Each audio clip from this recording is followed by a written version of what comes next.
What's up, everybody? Welcome to the Loud Spot. I'm your host, Sebastian, hanging out with my co-host, Don, and a buddy of mine. This is his third time on the show, but the second time we're talking about Bitcoin, and I am excited. So let's get this show started. Oh, no! Oh, boy! Ah, here it comes! The motherfucking Loud Spot! All right, before I get the show started, I do want to remind everyone to please subscribe to my YouTube channel. And if I start sounding fuzzy, it's up to Don and Alex to let me know so I can adjust the sound settings because we're messing around with some technology shit and I'm trying to figure it out. So, all right. I love having this segment about Bitcoin. You were on about 3 months ago, Alex, and now you're back on again. We got Don here. Don does not know anything about Bitcoin, and I knew nothing about Bitcoin. I knew nothing about Bitcoin really until you came on the show, started talking about it, got me hooked into it, and now it's like one of those things where I want to keep on watching the market and see how it and see what it does. And also, since you've been on, you just created a website. That's right. Yeah. AlexMangumCrypto.com. Yeah, man. Nice. It's like a little private one-on-one consulting thing that I've been doing. And it's now I saw the initial consultation, the 30 minutes consultation, and that's free. Yeah. But then go ahead. You know what? So yeah, I was trying to figure out what I was going to do with the payment structure for the thing, and I was a little bit worried about how could I keep myself out of trouble since I'm not telling people what to invest in, but I am giving, in essence, financial advice. So I was like, man, how do I get around that since I don't have any licensing? I decided I was going to do it all free and then say, you can give me a donation. And I've been doing it that way. And you know what? Like psychologically, it's kind of probably earning me more. Like if I said, hey, I want $35 an hour or $50 an hour, I probably wouldn't get some people. But if I say it's free, and at the end of it, if you want to give me a donation, just give me a donation, whatever you feel. And people have been like giving bigger donations than $50 an hour. Nice. So what's good about that is because I guess you need some sort of licensing to technically give financial advice. Or you can get in trouble for it. Yes. Okay. Yes. I just would have done it till I got in trouble. See, I want to keep my cheddar from the government, man. I don't like giving them anything. So I don't even want to have to fight them. Yeah, those bums. What's so important about this is, and the reason why I love this Bitcoin episodes is it really gives people an insight because the world of Bitcoin and cryptocurrency and all that's so confusing to so many people. But really, it's not that confusing. It's people don't want to look at it. They don't want to look into it. It's like your grandmother who gets an iPhone or gets like Snapchat and there's all these different filters. They don't want to mess with it. They don't know what that is. But once you dive into it, it's really not that complicated.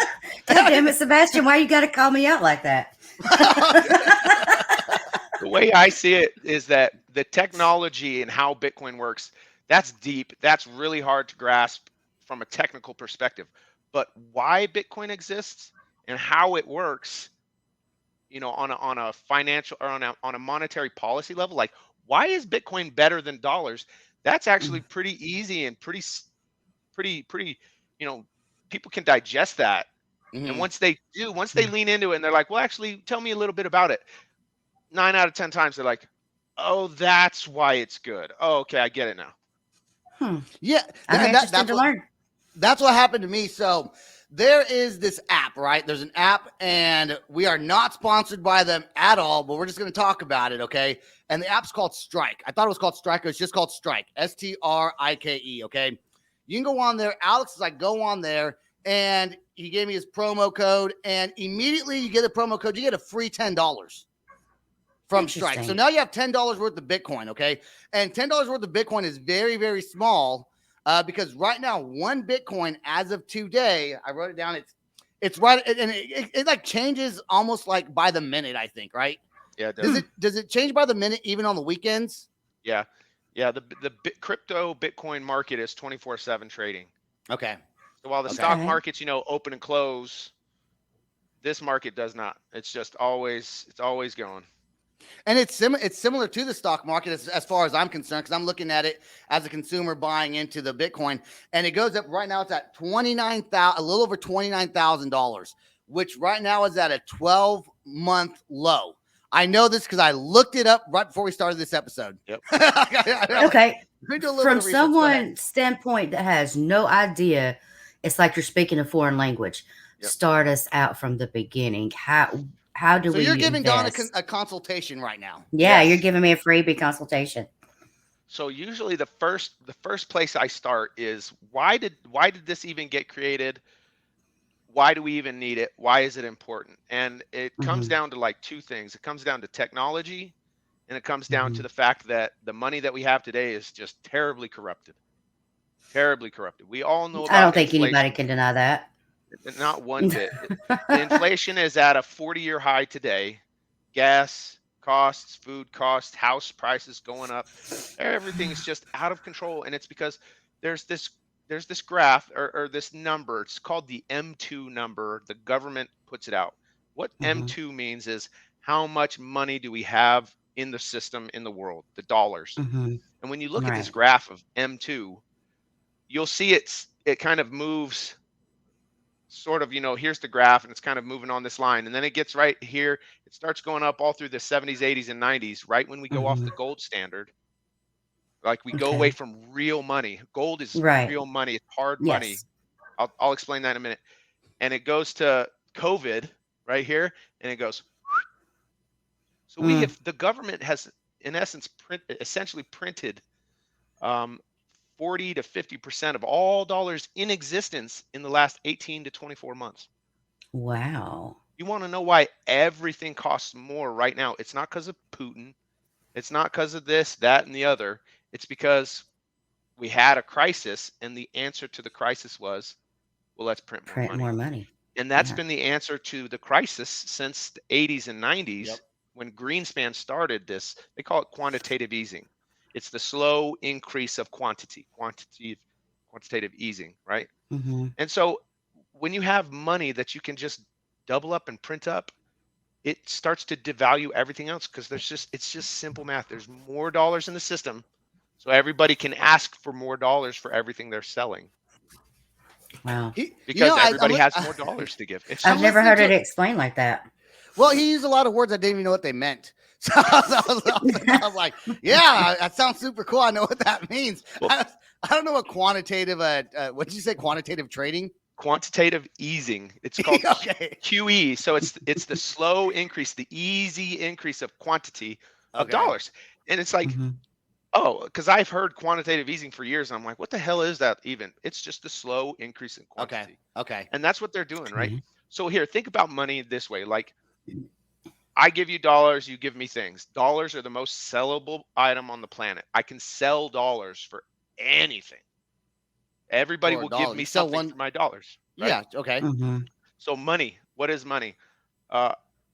Let's go back in history and look at, sometimes we have seashells. Sometimes we had beads. Sometimes we had rocks. Crops. Trade. Bartering. Right.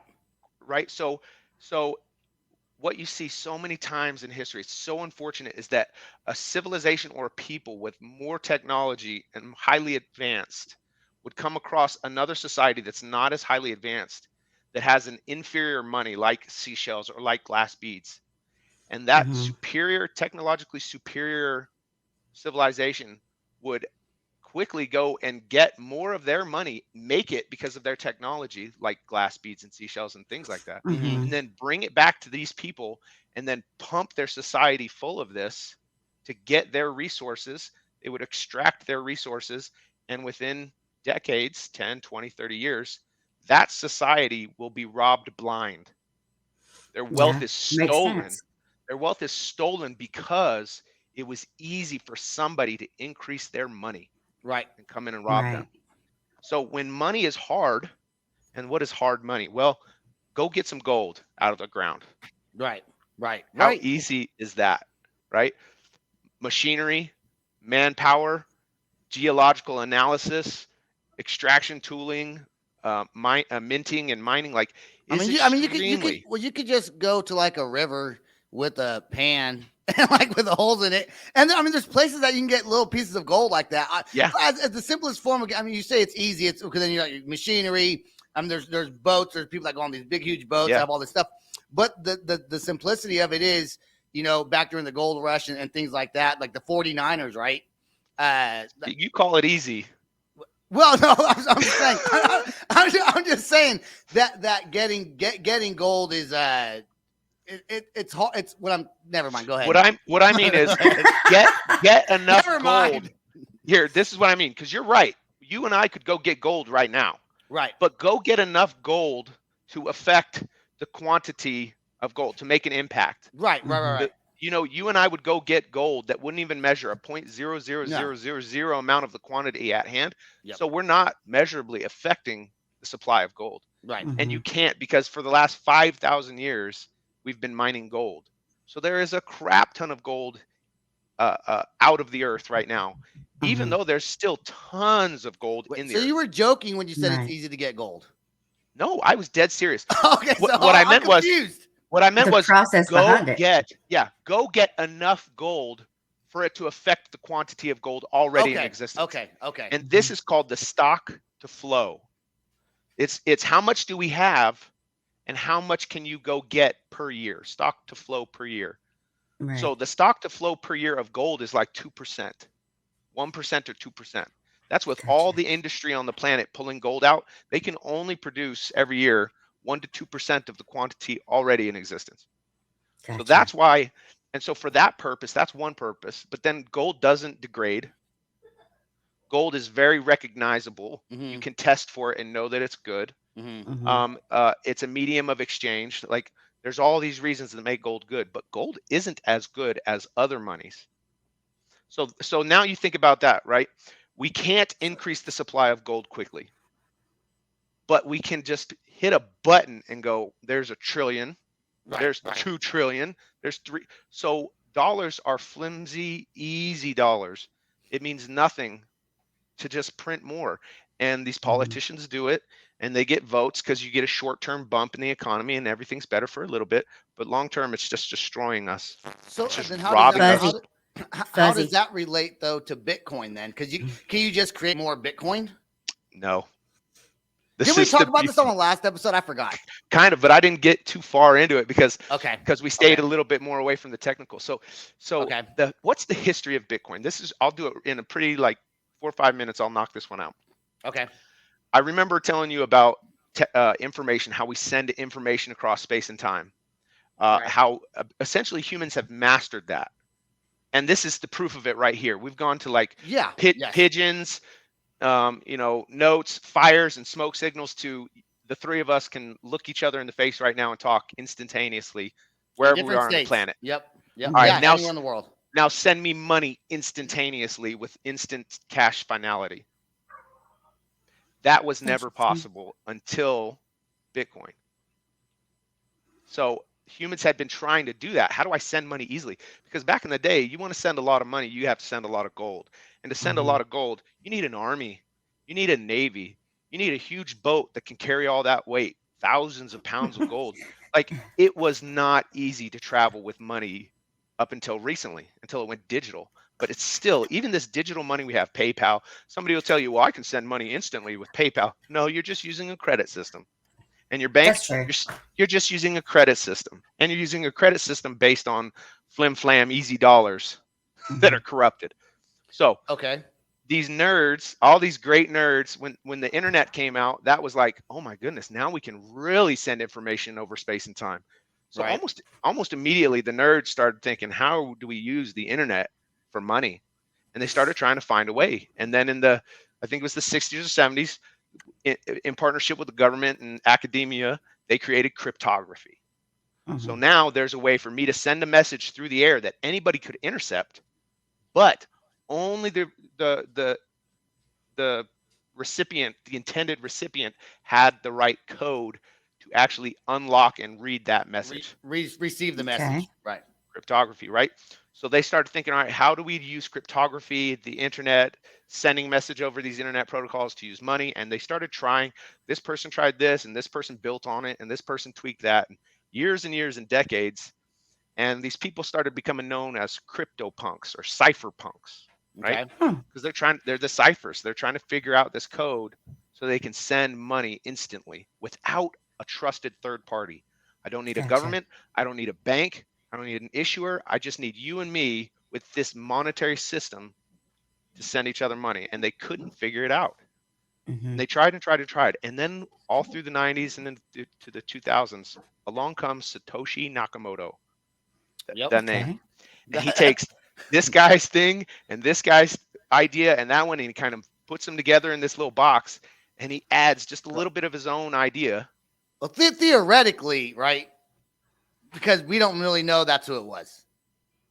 The entity, Satoshi Okay, the Nakamoto, entity. Yeah, we don't know if it was a person. Okay, whatever. All right, whoever it was, Okay, CIA, Okay. maybe it was the CIA. I don't know. who knows? Who knows who? Nobody Whatever knows. his And name is. Don, Yeah, that's yeah.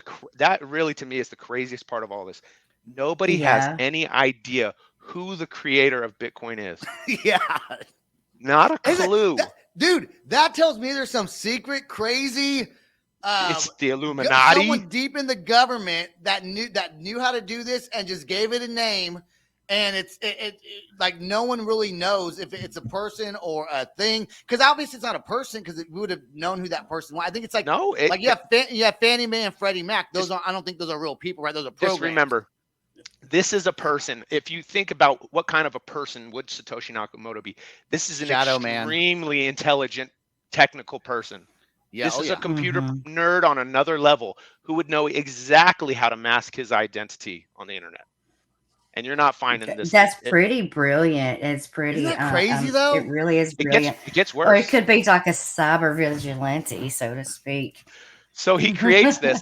And like I said, he takes the ideas from people that are known and that are big proponents of Bitcoin today. He takes their ideas and he just tweaks them and created Mhm. this thing, and it worked, and it just took off. And so in the process, as he started mining in the very beginning, he accumulated, he, she, they, them, whatever, they accumulated over 1 million Bitcoins into their wallet. Not a single Bitcoin has ever left his wallet to this day. It's sitting there. You can go view it. You can get on the internet and look at it. And I'll tell you this, the day that a Bitcoin moves out of that wallet, Bitcoin will collapse. Wow. Hmm. Because it will terrify everybody. They'll be like, oh my gosh, Why? he's selling. Who is this? Why now and not then? Like it will send a Mhm. panic through it. If that happens, I'm telling you that the as deep as this is, if that happens, that means the world's coming to an end. Like World War III is It's like coming it's all on. collapsing now. Financially just so, but anyway, so he creates it. Now I won't, I don't even think we have the time to get into like the monetary theory and how it You works, know what? but We you can- asked. You know what? We can talk about whatever you want to talk about. We're going to Then- go as long as we want to on this episode. This is As the long as I can perfect thing, then. smoke. Keep it smoking. You said, Sebastian, you said, well, can't we just mine more? And I said, no. Well, why? It's because his little special tweak was called the difficulty adjustment.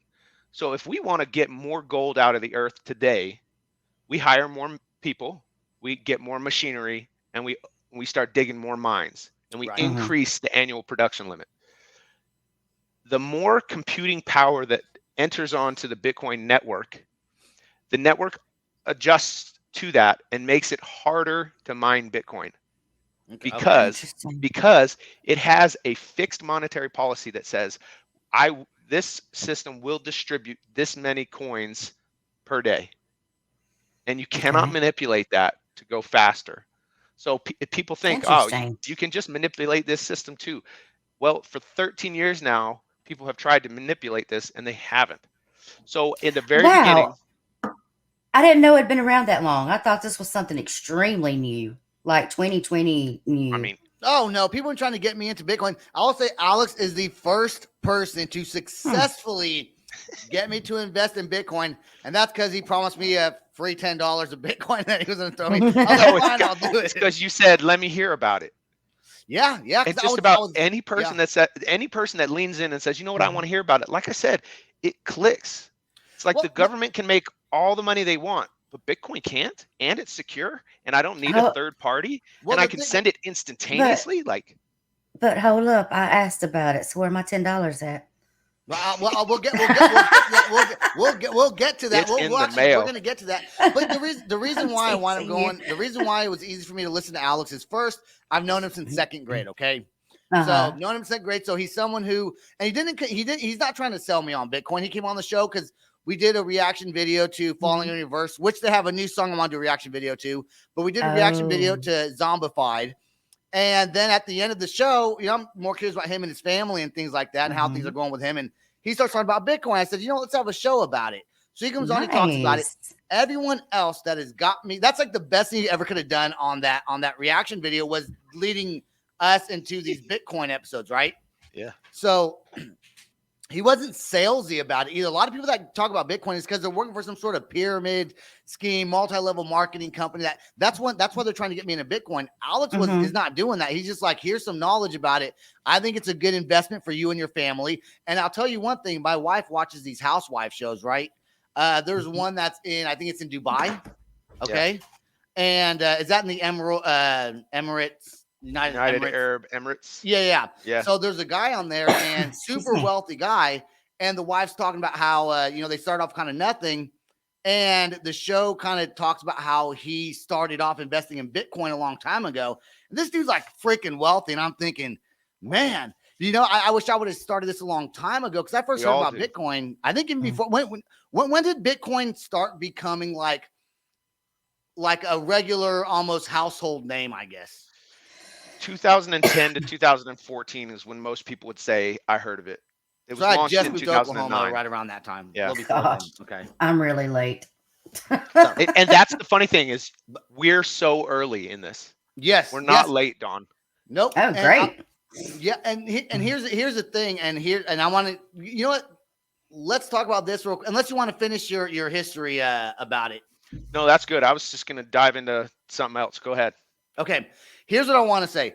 I, for one, when I first got Bitcoin, my first $10, and I put, I've been slowly putting like $5 in every couple of weeks, just small here and there, and I think it was like 40 something thousand per Bitcoin when I first started. So I've actually lost money because my value's gone down, but that's fantastic news.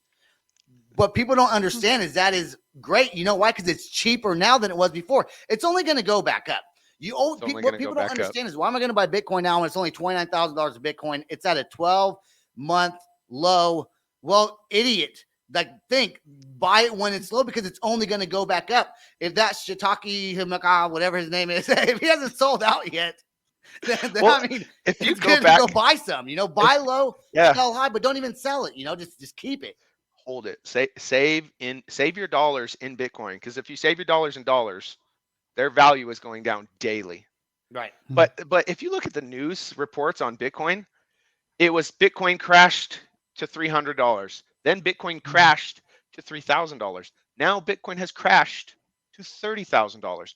That doesn't sound like a crash to me. That sounds like volatility that makes other people that are uninterested and don't want to investigate say, oh, it's crashed. It's an easy way for them not to do it, to not pay attention to it. But if you're smart and you think, and I'm not saying I'm smart, believe me, I'm not saying I'm smart, but I know that when something's cheap, it's like, okay, for instance, I bought this, and this is going to relate to an actual object in my house. Yeah. There's a rocking chair that not a rocking chair, a wheelchair I bought in my house. Okay. It's worth, to the right person, about $1,000. I could probably get rid of it for a couple $100 easily. Yeah. Send it to like a pawn shop or a thing. I bought it for $50. And my wife's like, why are you buying that? We hoarders all of a sudden? I'm like, no, it's cheap. You buy it because it's cheap, and then you can sell it later. But the same idea, the concept. Yeah, thank you. Applies to Bitcoin and cryptocurrency. Is when it's cheap, you want to get it, and when it's expensive, if it was at $100,000 right now, I'd probably not want to buy anything till it dropped again. And you know what? That's a totally valid point. But I'll tell you this: I buy every 2 weeks. I don't care what the price is. Well, right? For now, yeah. A lot of people like to buy consistently like that, and then they hold some cash here, and they wait for dips of like 20-30%, and then they throw a big chunk in, and then they buy whatever it does, and then they hold a big chunk and throw it in. Like, there's a bunch of different ways to do this. But the reality is people think they missed out when it hit $1, and then they feel bad because it hit $10, and they thought that's as high as it goes, and they missed out. And then it hit 100, and then it hit 1,000, and then it hit 10,000, and then it will hit $100,000. Oh, and it'll go to $1 million. Okay, so tell me how I would invest, how I would start investing. There's one way, and Sebastian knows. Can I? Yep. Let me take this question. I know I'm new to this. About what, 2 months ago, maybe, I guess, two and a half. You know, So here's my I'll- example. Say I got the $10 in Bitcoin. Where would I start there Okay. with that? So let's go into this. And Okay. Alex taught me this. I think it was 11 o'clock and not here. And I shot him a text. He was still up. He goes, "Oh, you're up like me." Or so. I was like, "Yeah." And I was just very curious. So here's how I got started. And like I said, I'm not trying to sell anybody. I have a podcast. I'm putting the word out there. Whether you invest, Yeah. whoever you're out, do it or don't. I don't care. I don't Not make any money financial from it, okay? advice. These are my Well, opinions. Yes. I had a very good friend of mine start trying to get educating us on Bitcoin. Christy Ray Empinger. She's a friend of mine from school, and I thought about it, but then I was like, okay, that sounds complicated, so I just And it no. is. So It is until you yeah. realize it's the same as using Venmo. Okay. It's the same as using a bank. It's really in essence like, and I'll let just give me 1 second. Like, Okay. really all I'm doing to send Bitcoin back and forth, and this is when you have Bitcoin. The Strike app is more like still a custodian type thing. But really all it is I type in your address and I Okay. send it to you like a text message. That's really Okay. what Bitcoin is. It's information, zeros and ones going back and forth. And the easier, the longer the technology goes on, the easier the user interface gets for people like you and me, the daily users. And So that it is getting easier. This app is super easy to use. So you're gonna want to go to your app store, and it's called Strike. Strike. I think I can get it on the camera. Maybe no, I maybe can't see it. There it is, the little white one that looks like a little horseshoe with a line. Yeah, it's like the middle Gotcha. finger. Yes, Like it's that. like That a one right middle there. finger. Okay, yeah, well, it looks a little bit different, but it's like a little circle with 3 lines. And I don't know, maybe the app is saying "F you" to the government. I was I just hope that's thinking what the it same means. thing. Maybe- It's like, maybe screw it you, is. Alabama. I hope that's what it meant.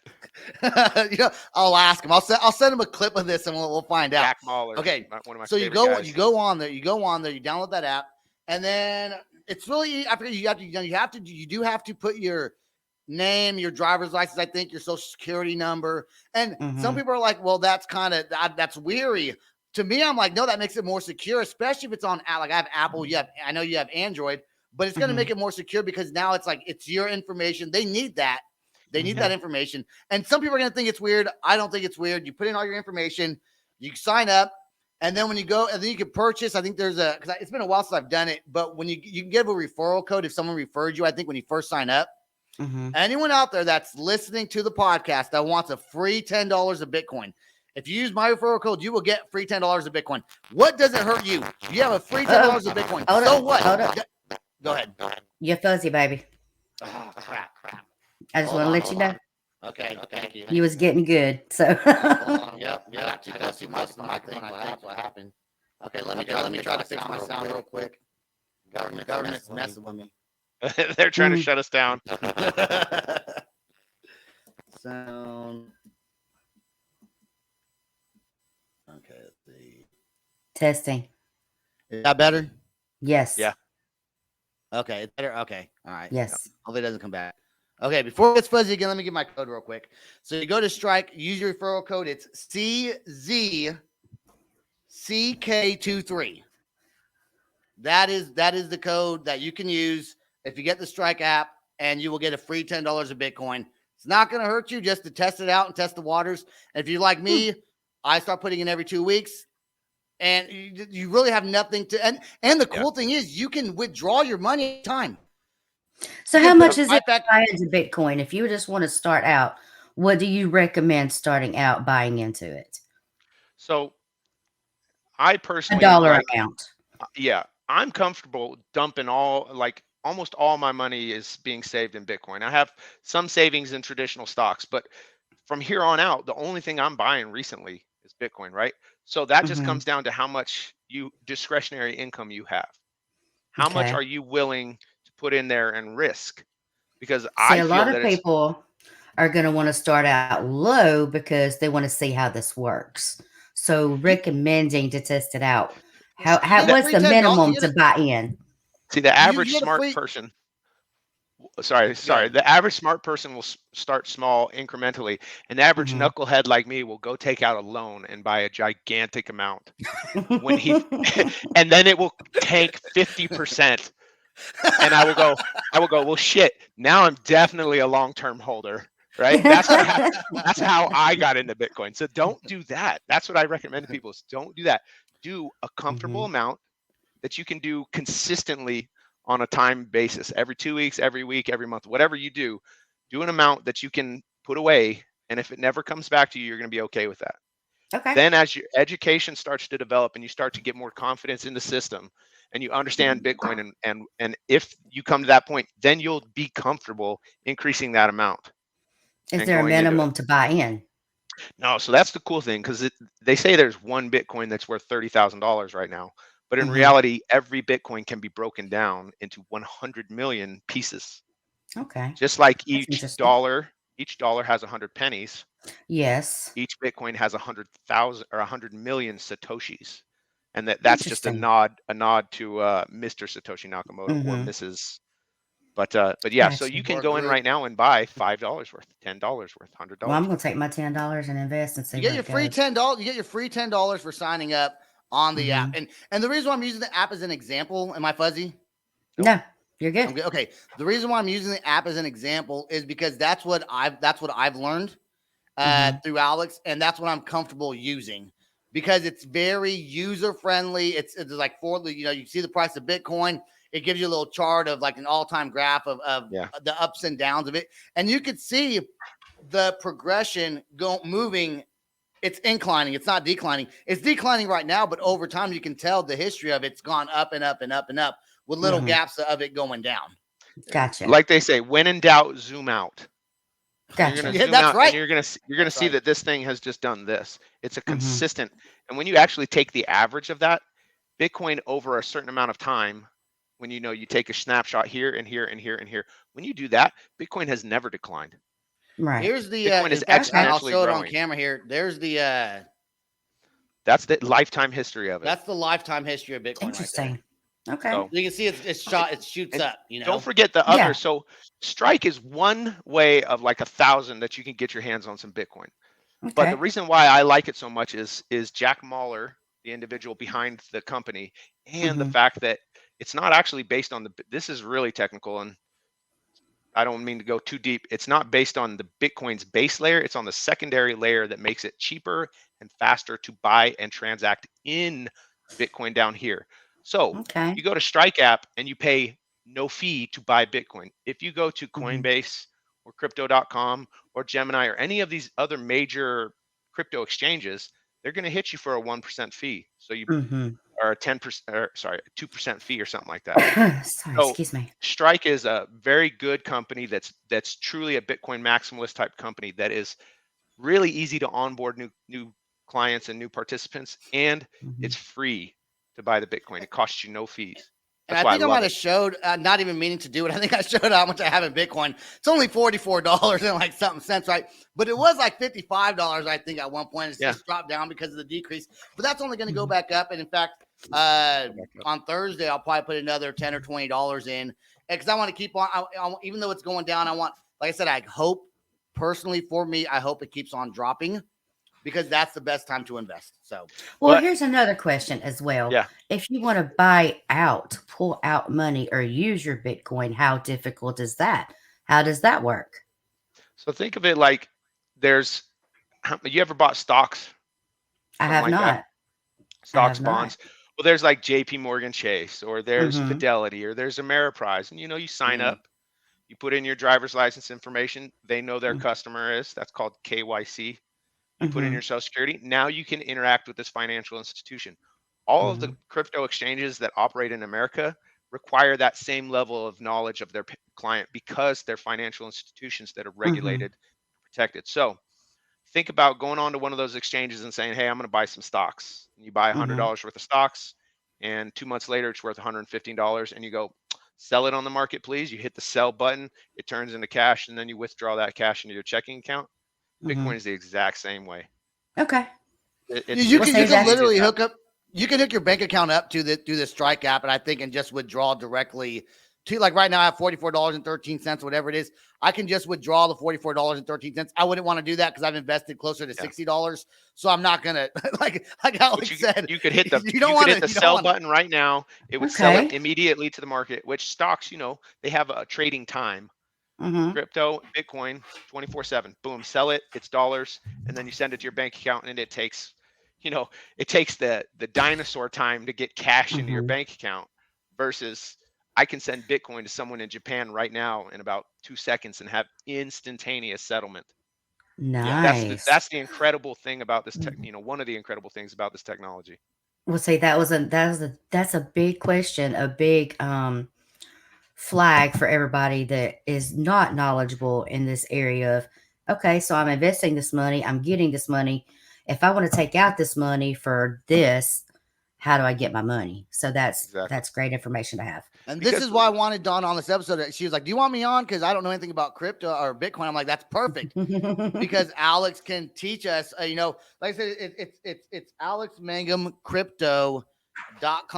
And if you go there, actually you see the Loudspot podcast is on there. And I also gave him a what do you call it?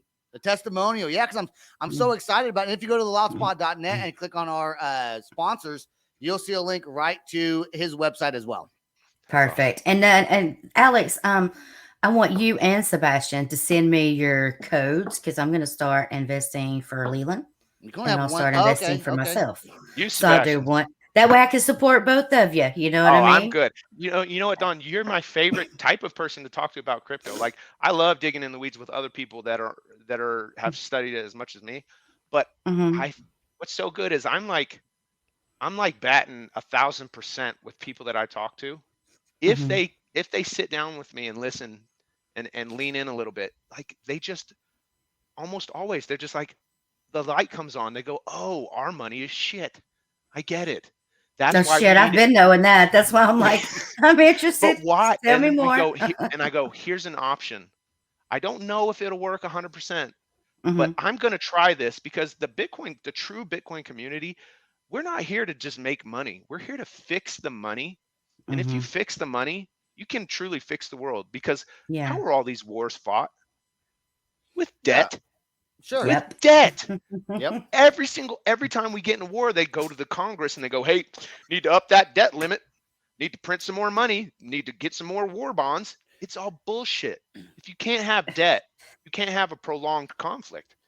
So, like, from that level to a million other things that money impacts, truly, money is the basis foundation. If you don't have a truthful monetary system undergirding your society, then you have lies and dishonesty and deceit all throughout your society. It's just the way it is.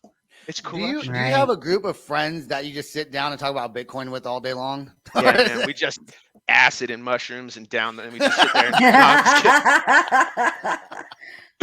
But yes, I like I said, I started a company with some friends I want to give a shout out to called moontax.com. Like, okay, your investments went to the moon. Now what do you do?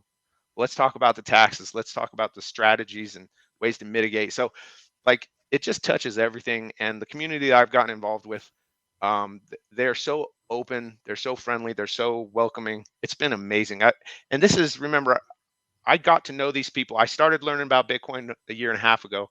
And then in February of this year, I had my first community meetup event. So from February to today, I've got 12 people that I've never knew before that said, "Hey, we want you to be in our startup company." Like, it's just, it has gone so far, so fast. I have no idea where it's going to go, but it's just interesting to find out. Right. They only reached out to you because they heard you on my podcast. I got to give you all the thanks. I take all credit. My friendship paid off.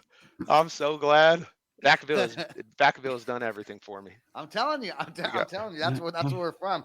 Okay, yeah. Before we end this, I do want to. I guess we talked about the history of Bitcoin. We talked about kind of where it's at now. We talked about the reasons why people should invest and why people maybe don't want to because they still don't know. What other questions might hold somebody back? You think it's just the sheer unknowing of? We can sit here and talk about it all day long, and people still might not understand. Yeah. I mean, I only understood half of what you said, anyways. You know, but when it comes down to it, you see that there's money. You see where it's at. You see it's going down. That's when you do it. What other questions might someone have, and how could you convince someone not knowing anything? This is a great investment for you and your family, and without and you gain nothing from it, Alex. You gain absolutely nothing from it. It's really hard. I'll answer that, but first let me say this. It's really hard to take a new topic to anybody and dump it on them and try and expect them to understand all of it, right? So when you play video games, the video games that are the best are obviously fun and enjoyable, but the level that you're playing on is usually 3 to 5% harder than your skill set. Right? And if it's 3 to 5% harder, then you have a chance to just get good enough to keep going, and then you get a little bit better. And the next level in Mario is 3 to 5% harder than the previous level. Right. So education has to be like that, right? You meet someone where they're at. What do you fundamentally understand? I'm going to add a little bit to that. And if you understand that, we're going to go here and here. So there's a million questions. Some person's going to ask a question here. Next person's going to operate here. So it's, like you said earlier, the volatility. Why is it going down? Why is it tanking? Well, there's a ton of reasons why. Some of them are easy to explain. And then you can take why that happened and go really deep with it. Well, it's because of this macroeconomic picture here, and this country made this move, and now our supply chain is having problems. But in the end, to me, that's secondary to why does the money suck, and why do we need a better option? So I always start there, and then the questions pour in, right? Because I say something, and they go, "Well, that makes me think about this," and so every person's different. But what I would say to people is, think about why the money sucks. Wonder, do you want to save dollars? Because if your dollars can buy 10 bananas today, if you put them under your mattress in a year, that money that you didn't touch is only going to buy 8 or 9 bananas. Why do I feel like I'm on the Home Shopping Network? Like right now, like I feel like I'm getting good at this, bro. Here's my code again. You know what's funny? I do want to say when you're doing the 3 to 5% thing, and I was moving my hand with you, I was doing that so I could seem smart. I was like I know this. But you're right with me, dude. We're on the level. It sounds like I do want to give my code again for anyone that's listening to this, that's interested in Bitcoin. I do think that we're going to get a lot of people interested in this. It is C as in Charlie, Z as in zebra, C as in Charlie, K as in what's K? Kilo. Kite. Kilo. Kilo. And then 23. So CZCK 23 on the Strike app, and use that. You get $10 free of Bitcoin. Now there are technically you get $10 in cash. Yeah, right. And then you can take it and buy it in the app. So you can actually cash that out, but don't do if that. you don't want the Bitcoin, take the $10. Yeah, you still get $10. What's You gonna can hurt buy you? some milk or some ice cream or whatever. There you go. There are other forms of cryptocurrency. We're not going to get into all those. There's a whole bunch of different ones. Bitcoin came out. I think this is the number one. And of course, I'm biased, right? I'm biased, and I'm trying. You're right.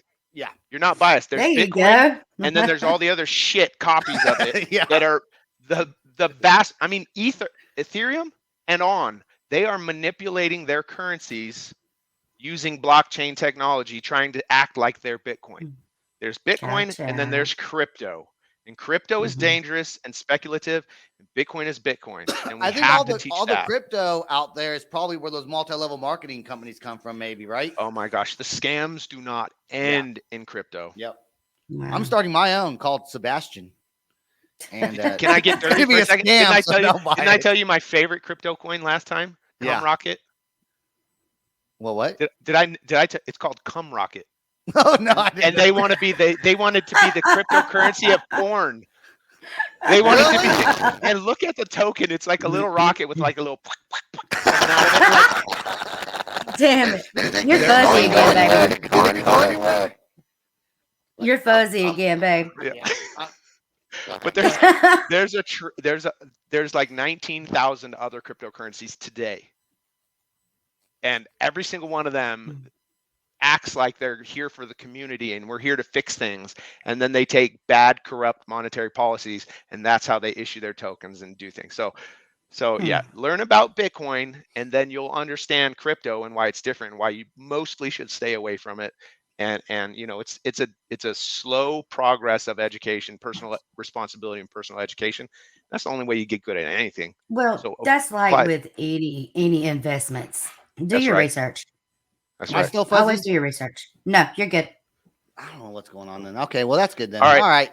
And I got a White Stripes concert to go to. Have well, fun. yeah, Jack no, White tonight. hey, see, we still talked about music. We still talked about music. Okay, Alex, thank you for being on the show again for your third time being on here. Second time Bitcoin episode. I want to have maybe another 3 months. Let's get some news out. Let's get you back on and talk about it again. I think people like this, even though we talk about music. This could be one consistent thing outside of music that we talk about. So yeah, heck yeah, man. Agreed. I love it. Don, It's been an honor. Thank you. Thank you, Don. I'm glad we you came. hope you learned a lot. Alex, please stay right there to after the outro song plays. It's about to be over. You'll get to your concert, I promise you. I want to thank everyone that listened to the Loud Spot. I'm sorry it was a little bit fuzzy tonight. We are going to work on that. That's all the time we got. Let me find my outro. Here we go. Don, you ready? Peace out, rock on. Much love. There we go. This is the Loud Spot outro by nothing short of tragic. Is this all talk with no action? No. Is this my thoughts with distraction? No. Is this what I bought that's in fashion? Or is this the Loud Spot with Sebastian? Yes. Does nothing short of tragic have us back again? Yes. Does everything that's good really have to end? Yes. A pin post has a pin show, so to get more episodes, make an order.